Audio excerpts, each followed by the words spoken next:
నమస్కారం అండి అందరికీ. Welcome to my YouTube channel Shri Manju spiritual. మనము ప్రతిరోజు లలిత సహస్రనామాలకు ఒక్కొక్క చొప్పున ప్రతి పదార్థాలు తెలుసుకుంటున్నాం కదా. శ్రీమాత్రే నమః. ఈరోజు 257 నామము జాగరిణి.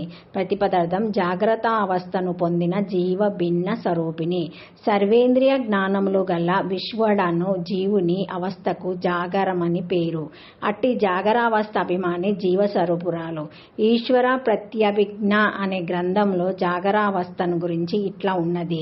బాహ్యంగా ఉండి అన్ని ఇంద్రియాలకు కనిపించేది సర్వసాధారణమై అందరికీ బయట ఇష్టమైన సృష్టిని కలగజేసేది దాని జాగ్రత్త అవస్థ అంటారు. ఈ జాగరావస్థ గలవాడు జాగరి అని అనపడతాడు. అంటే స్థూల శరీరాభిమానము కలిగి విశ్వడు అనే పేరు గల జీవుడని అర్థము. జాగరావస్థ గల జీవస్వరూపురాలు గనక అమ్మవారు జాగరిణి అయ్యింది.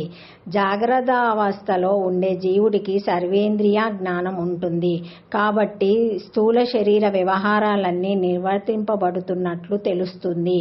ఇలా తెలియటానికి కారణమైన జ్ఞానాన్ని సూచించే అమ్మవారి పేరు జాగరిణి అంటారు. జీవుడికి ఈశ్వరుడికి భేదం లేదు కాబట్టి అమ్మవారు జాగ్రత్త అవస్థ కలది జాగరిణి. సోయామాత్మ చతుష్పాత్ మండుకోపనిషత్తు. ఆత్మకు 4 పదాలున్నాయి. అందులో మొదటిది వైశ్వనరుడు. జాగరితస్థోనో బాహ్యో ప్రజ్ఞో సప్తాజ్ఞ ఏకోన విశంసతి. ముఖమో స్థూల భుగో వైశ్వనరో ప్రథమ పాదః. ఆత్మ యొక్క మొదటి పాదం వైశ్వనరుడు. విశ్వంలోని నరులందరికీ ప్రతినిధి. స్థూల శరీరం ఉన్నవారందరికీ ప్రతినిధి. ఈ వైశ్వనరుడు విశ్వాన్ని అంటే జగత్తును అనుభవిస్తాడు. భోగాలు అనుభవించడానికి ఈ దేహమే ఆధారము. జీవి ఈ శరీరంతోనే సుఖదుఖాలు అనుభవిస్తాడు. విశ్వనరునికి అవయవాలు 7. స్వర్గం తల, సూర్యుడు కళ్ళు, వాయువు ప్రాణము, ఆకాశము శరీరము, జలము మూత్రస్థానము, భూమి పాదాలు, అవహనీయాగ్ని నోరు. ఇతని ముఖాలు 19. ఇక్కడ ముఖం అంటే శిరస్సు కాదు, అనుభవించే సాధనము. ముఖాలు జ్ఞానేంద్రియాలు 5, కర్మేంద్రియాలు 5, ప్రాణాలు 5, అంతఃకరణ చతుష్టయం 4. పూర్తి వివరములకు 257వ నామం తర్వాత చెప్పబడిన అవస్థ పంచకము చదవాలి. ఈ 19 అవయవాల ద్వారా వైశ్వనరుడు జీవుడు ఈ స్థూలదేహం అనే గృహంలో ఉండి బాహ్య ప్రపంచాన్ని ధరిస్తాడు. జాగ్రత్త అవస్థలో ఉన్నప్పుడు మనము నేను ఉన్నాను అనే స్ఫురణను మర్చిపోము. అంటే అహంను మర్చిపోము. అనుభవాలు ఉంటాయి.